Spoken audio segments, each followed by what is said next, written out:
Muito bem, esse é o Oriente-se falando hoje sobre esses jovens que permanecem até mais tarde na casa dos pais. E é interessante, na Itália, né, os pais até constroem predinhos de 2, 3 andares. Então eles moram no andar térreo e cada andar para um filho. Eu acho uma alternativa inteligente, interessante, porque eles estão juntos, porém separados. Né? E é muito comum, muito comum. Tem muitas casas e às vezes você vai alugar um apartamento que ou o filho foi morar em outra cidade, ou o pai faleceu e tá os filhos ali. É interessante, isso se repete. É meio cultural. Né?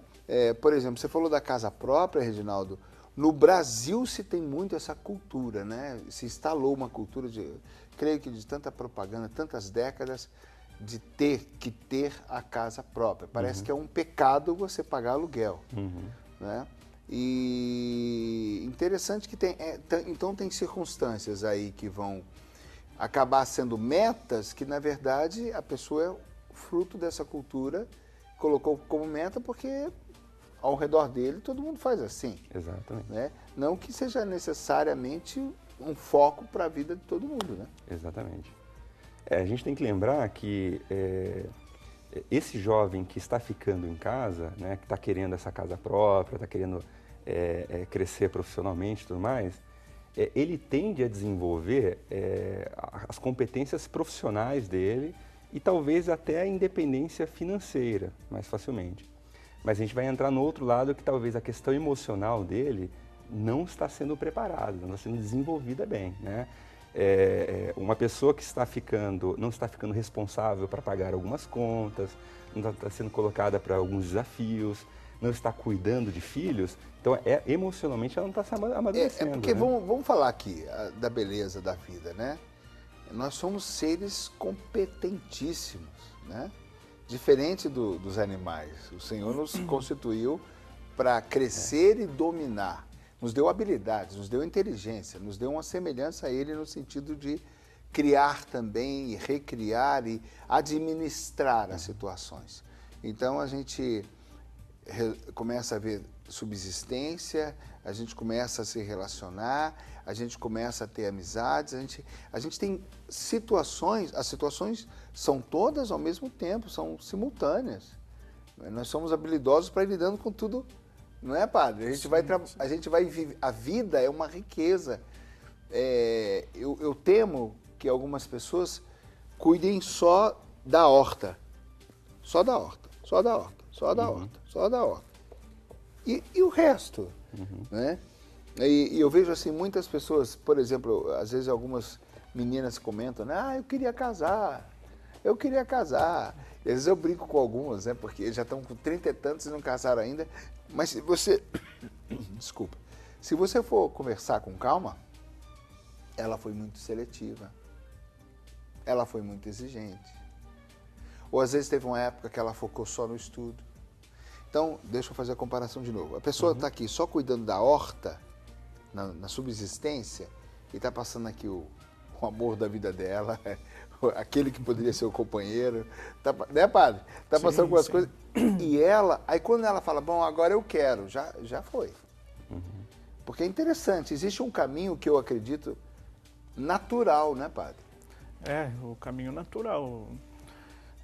12 anos. 12 anos você já vai começando a pensar, amadurecer, né, a se relacionar mais. Os hormônios começam ali. Isso. Começa a despertar para o outro sexo. Sim. Naturalmente começam os namoros. É dessa fase daí pra frente. Dessa fase. Aí a beleza vem, né? A beleza da vida. A beleza de você poder dominar a sua vida. Né? E depois 15 anos também. Você já começa a fase do jovem, né? Os 18 anos. Então você vai perdendo. Né? Se você fica só na casa do pai, na casa dos pais, né? Você perde um pouco, né? Porque você não vai encontrar uma padre, direção. Eu creio que a gente está perdendo um pouco do natural da vida. Natural. A coisa natural. Então você sai e conhece, de repente, uma roça. o vizinho planta, o seu pai tem uma lojinha, o seu vizinho tem uma hortazinha, e o seu colega, o pai dele planta, e você vai lá e começa com ele. E de repente você se interessa e vai ser um engenheiro agrônomo. E no entanto hoje, essa geração, né, nessa situação tão conceitual, eu estou cansado de ver isso, porque eu morava lá em Cachoeira Paulista, que é pequenininho, o pessoal vai no Hotel Fazenda para os filhos verem um girino que nunca viram. Crianças com 7 anos de idade, nunca viram um peixe, nunca viram uma galinha. Então, estão perdendo esse natural da vida, de ver um pássaro, de ver uma plantação, de ver o outro que trabalha com um ferreiro. Mas existe isso, pô, é interessante. Não, esse cara aqui mexe com couro, um curtume. Hoje é uma coisa que está ficando raro, né? Você não vê mais, não encontra. Mais. Então, a vida, a gente está perdendo um pouco natural, padre, o ritmo natural das etapas aí que surgem naturalmente com os hormônios, como a gente estava falando, com a juventude, daqui a pouco vai entrando na maioridade. Tanto que a gente tem que começar a decidir na vida aos 17, 18, o que vai fazer. Você já deveria ter conhecido as coisas, pelo menos um pouco.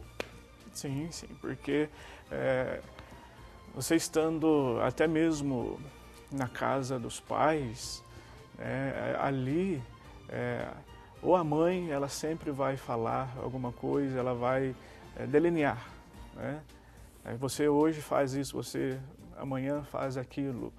Não pode ir em tal lugar. Você mesmo com a idade já de 20 anos, tem filhos que não saem de casa. E quando sai com a mãe ou o pai.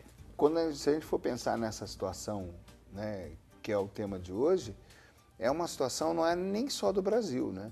Mas a vida ficou com degraus de diferença muito grande. Né? Porque a pessoa da cidade vive de um jeito, a pessoa do campo vive do outro. Vamos falar do Brasil.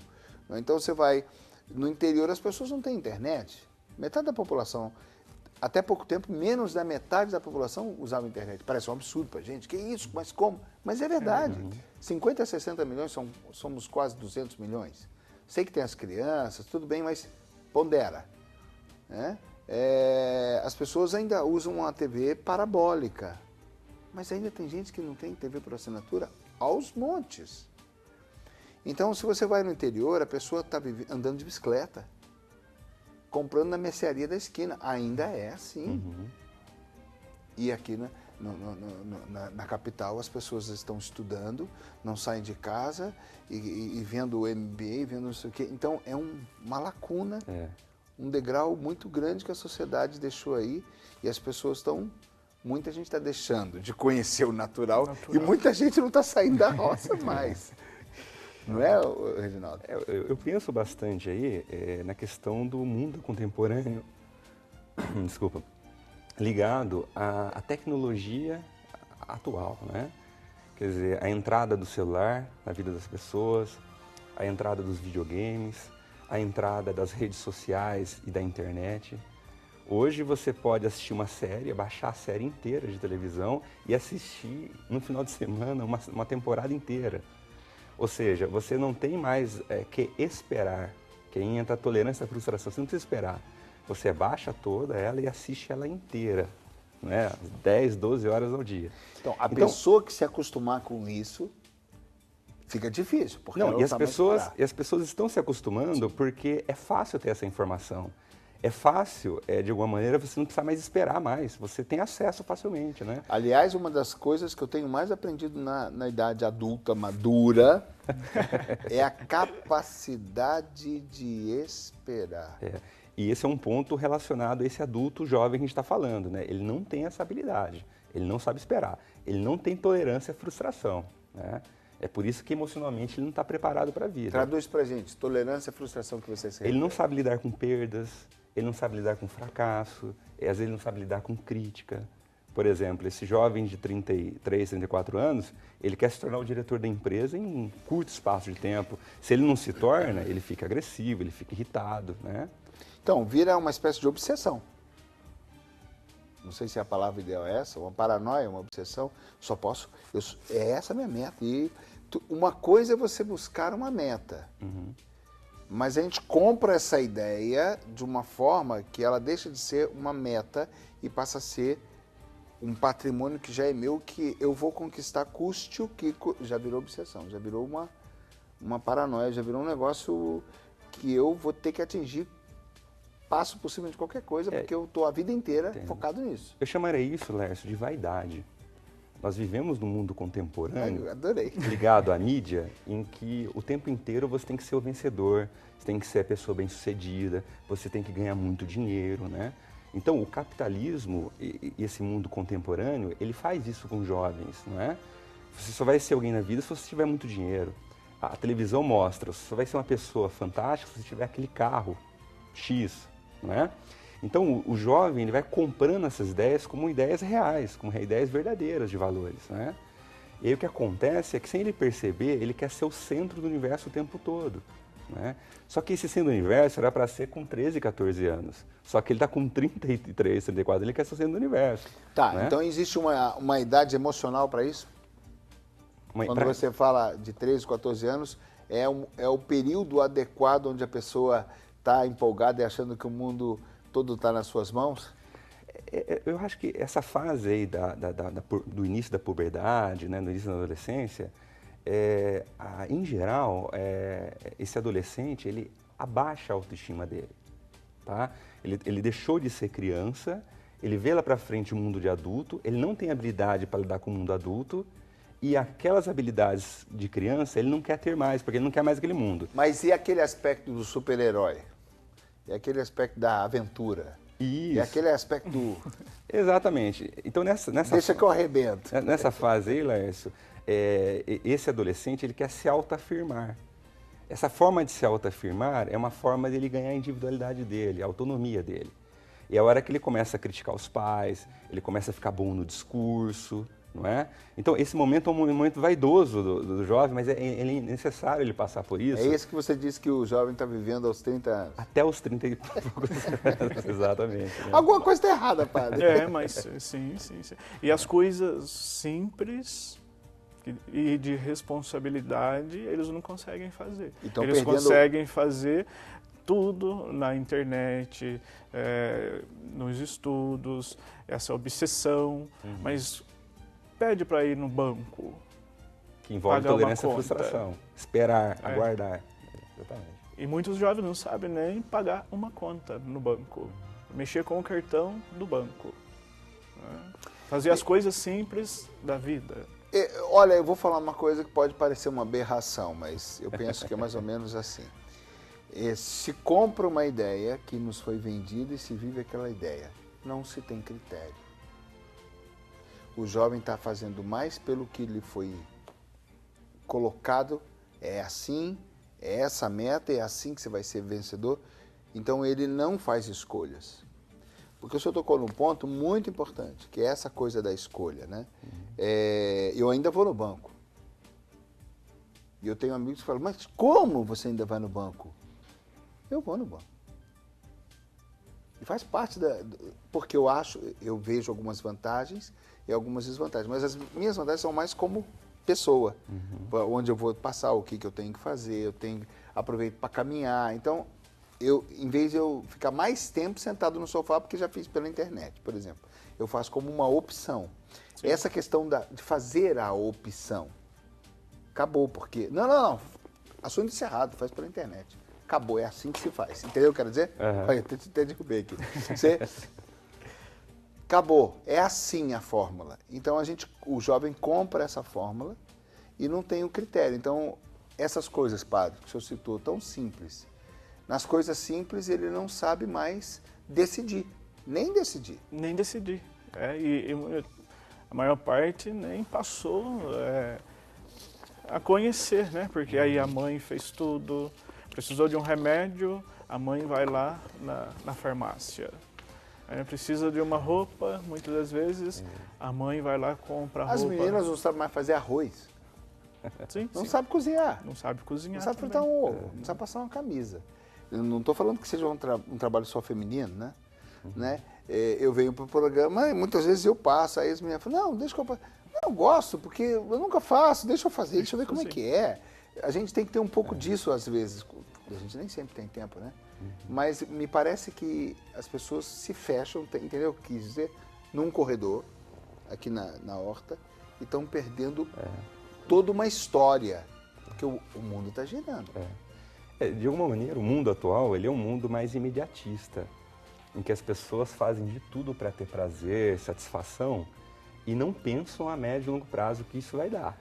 Tá? Então, assim, o jovem de 32, muitas vezes ele está nessa onda ainda, eu quero prazer. Então, assim, fazer o arroz, cozinhar, é sair da zona de conforto, é não ter prazer. A minha mãe faz, os meus pais fazem, tá ótimo. Então, o que eu vou fazer? Eu vou para a festa, eu vou tomar uma cerveja, eu vou para o prazer, né?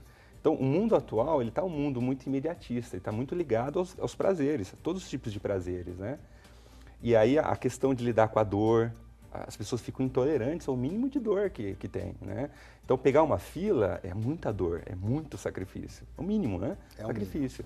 E eu acho que tem a questão que você estava falando também, Laércio, o Alessandro também, da pitada da humildade também.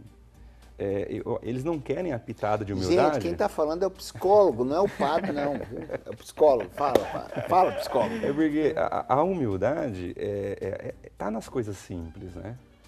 Você ter humildade de conversar com uma pessoa mais simples, você ter humildade de pegar uma fila, né? De fazer coisas simples. Riqueza, né? Nas outras coisas que não são as suas. Exatamente. Então, é você deixar o seu mundo para partilhar o mundo do outro também, né? Isso é muito importante. Então, essas pessoas elas vão sofrer quando elas tiverem 40, 50 anos, porque vai aumentar a chance de ter pouco repertório afetivo de troca, né? E vai aumentar a chance de ter depressão, uma baixa autoestima, né? Porque a gente sabe que ter muito dinheiro, ter muitas posses, isso não traz equilíbrio emocional para a pessoa, né? Não traz autoestima. Não traz autoestima. Interessante, né? Ô padre, nesse sentido, desculpa, vamos voltar para o nosso Pai do Céu. É maravilhoso o Pai do Céu, né? Que provê no tempo certo a chuva e a escassez. Então a gente aprende quando está calor demais, né? Aprende quando tem água demais, aprende quando tem frio demais, mas tudo isso faz parte de aprendizado, de comportamento, de humildade. Eu não estou no controle, eu tenho que aprender a lidar. Não adianta você reclamar que não vai ser diferente, está determinado, esse momento vai ser assim, enfrenta esse momento. E é engraçado, mesmo na sociedade moderna, parece que Deus permite os apertos para a gente continuar sabendo onde é o nosso lugar de filho. Sim. Os apertos são fantásticos. É o desafio, a vivência, né? Você está no mundo, vivendo, e ali você tem condições de dominar, né? Você tem condições de exercer funções, desempenhar funções. Você tem condições de, cada dia...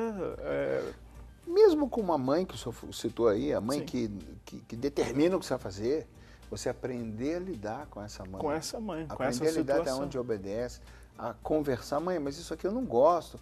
Você aprender a se posicionar, aprender a reagir, aprender a obedecer, agora ela está nervosa. Você aprende a lidar com item por item. Dar respostas, né? Né? É necessário, esses apertos são fundamentais, educam a gente, né? Sim, com certeza. Essa educação, ela é a cada dia, né? Esse crescimento, esse estar no mundo e saber que há uma diversidade. Porque senão o Senhor Deus teria nos constituído sozinho, né? Sozinho. Você nasce do botão da rosa lá e acabou, né? No cacho de banana, e vai cuidar da sua vida sozinho. Não, mas é justamente na lida com o pai, na lida com a mãe, na lida com a namorada, na lida com o amigo, na lida como o outro vive. Cada um vive de um jeito mais louco que o outro, porque o meu jeito é o bom, né? O outro é louco. O outro é louco. Então você aprender as diferenças, tudo isso vai me fazendo gente. Sim, vai crescendo, né? A pessoa vai ganhando a sua própria autonomia, né? A sua própria identidade. Né? É necessário. Identidade. É por isso que a Rede Século XXI, por exemplo, e essas TVs católicas também se unem. A gente luta para fazer uma obra em conjunto. né? Eu estou aqui tentando destrinchar um frango com dois competentes aqui, justamente para a gente não ficar sozinho, para a gente crescer, para a gente se ajudar, né? A Rede Século XXI, para manter momentos assim, a gente poder ir fundo num assunto sem compromisso com ninguém, justamente lutando pela verdade, a gente precisa da união de todos, da contribuição de todos. E é interessante, porque basta a gente ajudar com o pouco que a gente pode. Se todo mundo ajudar com o pouco que pode, momentos como esse a gente vai ter ao nosso redor. Até isso a gente aprende, né? Até isso a gente aprende a ajudar. Tem sim. E ser ajudado. Tem. É difícil ser ajudado, viu, Reginaldo? É bastante difícil. Tem uma história muito bacana que eu ouvi uma vez, que é o seguinte. Diziam que haviam 2 homens e cada homem tinha um pão. E eles se encontraram e trocaram os pães. Então eles chegaram com um pão, né? E voltaram cada um com um pão. No dia seguinte, os 2 homens chegaram cada um com uma ideia e começaram a debater e conversar. Então, eles chegaram com uma ideia e saíram com 2 ideias, né? Então, nós temos que aprender a lidar com a diferença, né? Temos que aprender um pouquinho com o outro, então, e que envolve essa humildade também, né? Porque o outro vai me agregar riqueza. Exatamente. A diferença é uma riqueza. E no mundo da vaidade não tem essa coisa de acolher o outro, de ouvir o outro, de aprender com o outro. A minha verdade é a melhor, né? E se você se fecha na sua casa, no seu quarto, na sua vida, nem o outro passa por ali, né? Você vai ficar só no seu mundo, só com sua cabeça. Exatamente. Não é tão fácil assim, né? Lidar só comigo. Eu sou chato de vez em quando. Pois esse é o Oriente-se. Hoje a gente está falando sobre esses jovens que vão permanecendo mais tempo em casa, que vão permanecendo mais tempo sem definir. Às vezes os pais até gostam porque eles estão ali, mas até onde isso é bom? A gente vai para o nosso intervalo e voltamos já já.